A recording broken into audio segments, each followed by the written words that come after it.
Hello दोस्तों, agriculture coaching Bareilly में आपका स्वागत है।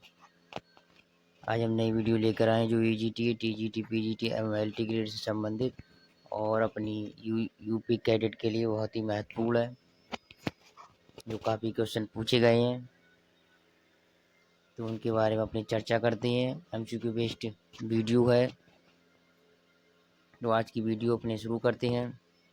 धान का खैरा रोग निम्न में से कौन से तत्व की कमी से होता है? धान का खैरा रोग निम्न में से कौन से तत्व की कमी से होता है?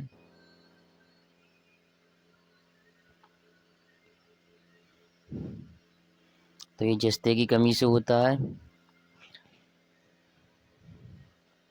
पोटाश गन्ने के लिए बहुत ही महत्वपूर्ण पोषक तत्व है।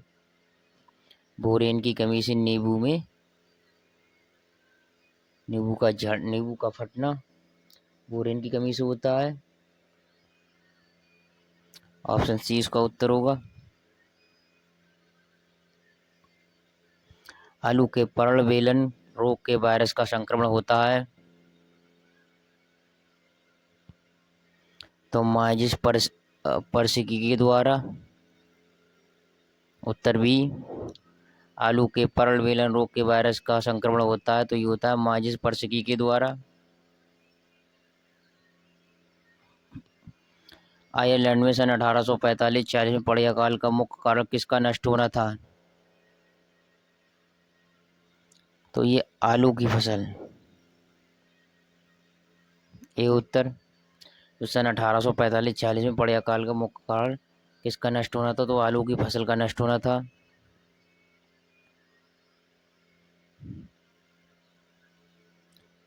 गेहूं के पौधों के किस बढ़वार अवस्था पर अनावृत कंडुआ रोग के लक्षण प्रकट होते हैं? तो ये बाली की अवस्था पर। ऑप्शन सी इसका उत्तर होगा। जो गेहूं के पौधों की बढ़वार अवस्था होती है उनमें कंडुआ रोग लगता है, तो वो बाली निकलने की अवस्था पर लगता है। फटाव अवस्था आपकी गेहूं में होती है।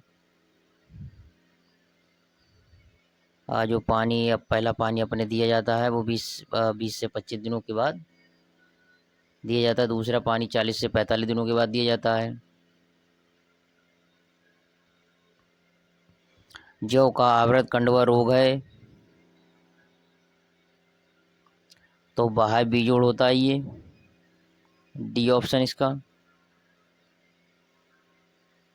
सरसों में अल्टरनेरिया झुलसा रोग का कारक है।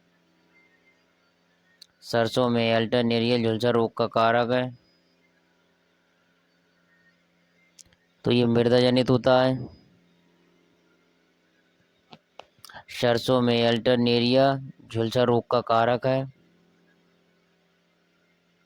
तो अल्टरनेरिया ब्रेस्की बी उत्तर। उत्तर बी, गेहूं का अनावृत कंडुआ रोग है।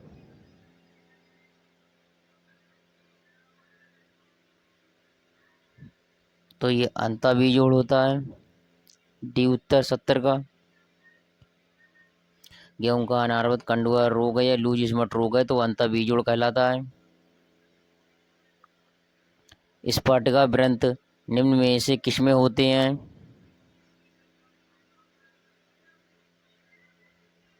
तो ये होते हैं कोलेटोट्राइकम फाल्केटम में। बी उत्तर 71 का।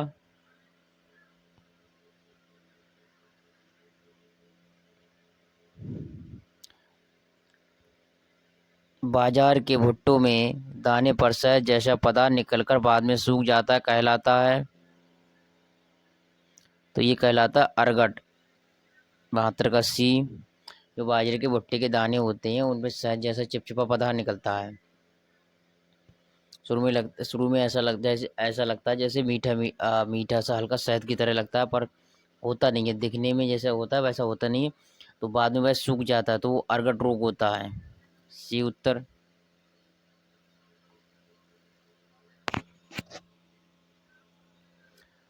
तरबूज की अर्का मानिक किस्म किससे प्रतिरोधी होती है? तरबूज की अर्का माने किस्म, किसमें किससे प्रतिरोधी होती है? तो चूड़ित आसिता से, चूड़ित आसिता से होती है। मृदु रोमल आसिता एंथ्रोकनिस्ट, तो उत्तर होगा सभी। 73 का डी उत्तर। नींबू वर्गीय फलों में गमोसिस रोग के कारण है जो जोन्थोमोनास स्पेसीज। जो नींबू वर्गीय फलों में गमोसिस रोग लगता है वो जोन्थोमोनास स्पेसीज के कारण लगता है।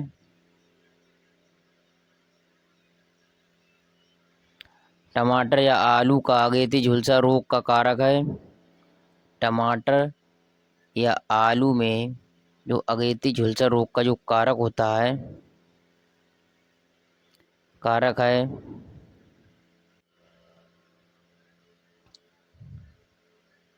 तो ये अल्टरनेरिया सोलेनाई, सी उत्तर।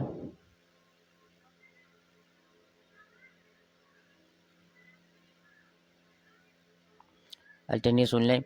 मिर्च के शीश रंबी क्षय रोग की कौन सी अवस्था सबसे ज़्यादा होती है? सबसे ज़्यादा जो होती है वो हानिकारक होती है।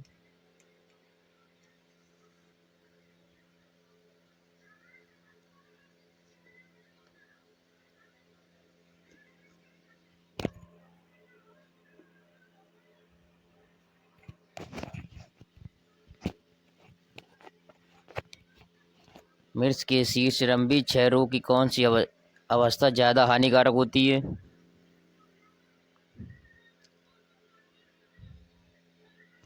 तो ये होती है फल सड़न अवस्था, बी उत्तर इसका। 76 का।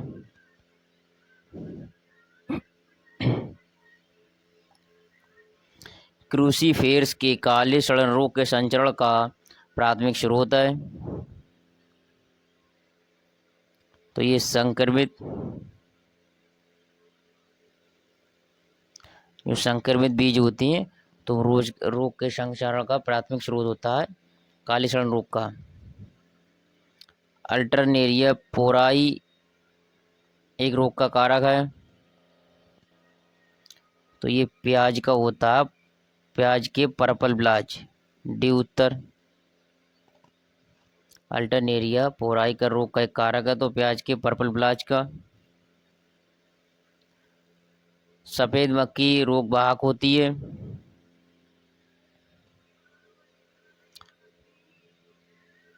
तो ये होती है मिर्च के परकुंचन रोग की, ये उत्तर। सफेद मक्खी एक रोग का वाहक है तो मिर्च के परकुंचन रोग की।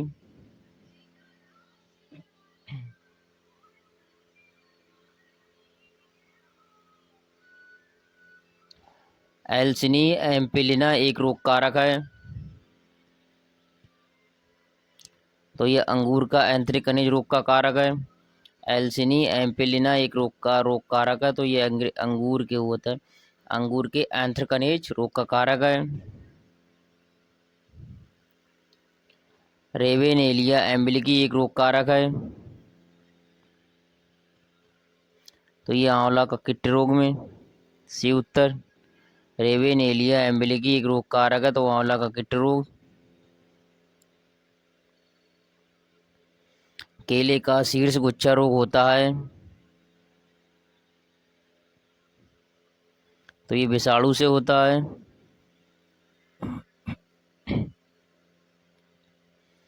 केले का शीर्ष गुच्छा रोग होता है या बंची टॉप वायरस होता है तो ये विषाणु से होता है केले में।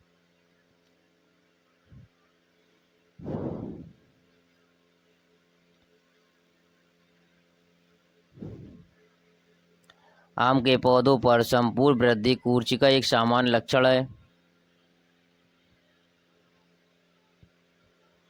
आम के पौधों पर संपूर्ण वृद्धि की कूर्च का एक सामान्य लक्षण है तो विकृति रोग का।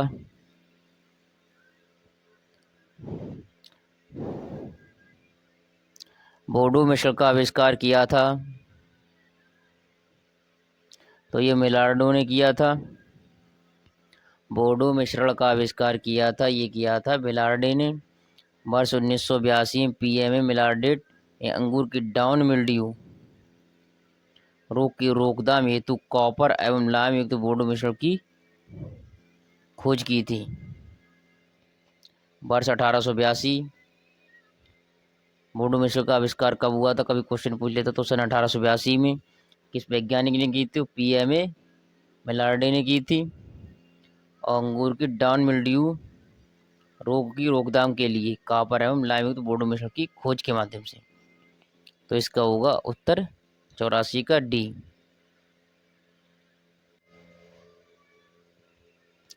कोलेटोट्राइकम शीर्षनेश रोग का कारक है।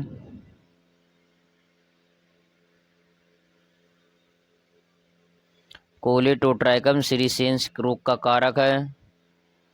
तो ये प्याज के स्मज रोग का कारक है। पपीते का वलय चित्ती रोग का कारक है। तो ये विषाणु होता है। पपीते का वलय चित्ती रोग का कारक है, तो ये विषाणु होता है। अल्टरनेरिया वर्नसाई रोग जनक है।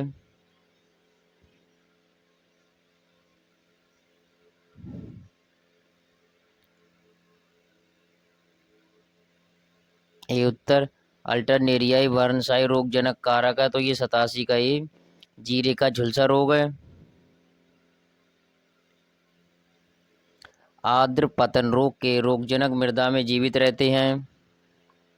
आर्द्र पतन रोग के रोगजनक मृदा में जीवित रहते हैं, तो ये रहते हैं स्केलेरोसिया के रूप में। सी उत्तर।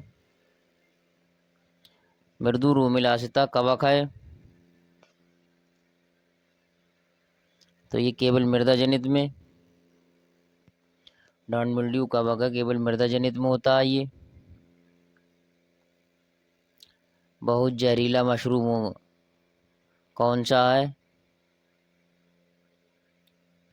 तो अमेनिटा मस्केरिया। 90 का बी। बहुत जहरीला मशरूम है, तो अमेनिटा मस्केरिया। एल्बुगो कैंडिडा है। एल्बुगो कैंडिडा है, तो इसका ऑप्शन होगा ए ओब्लिगेट परपोसी। ये उत्तर। एल्बुगो कैंडिडा है, तो ए ओब्लिगेट परपोसी होता है।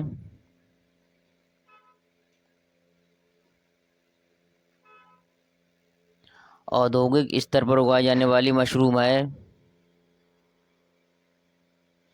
औद्योगिक स्तर पर उगाई जाने वाली मशरूम है, तो एगेरिकस बाइस्पोरस। 92 का भी।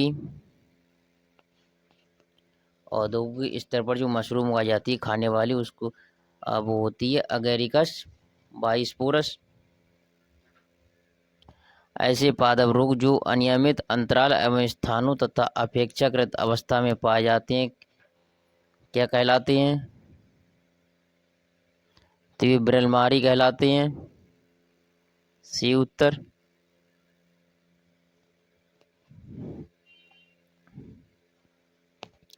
मक्का का भूरा धब्बा रोग जिस वंश द्वारा होता है उसका नाम बताइए।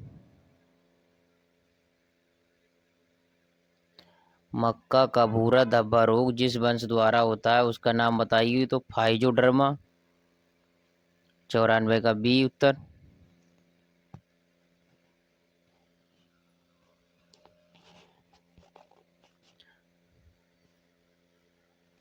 आज के लिए इतना ही। वीडियो अच्छी लगी तो वीडियो को लाइक करें, चैनल को सब्सक्राइब जरूर करें और अपने दोस्तों को शेयर करना ना भूलें।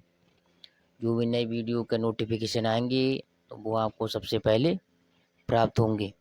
तो इसलिए वीडियो को लाइक जरूर करें और चैनल को सब्सक्राइब जरूर करें। धन्यवाद।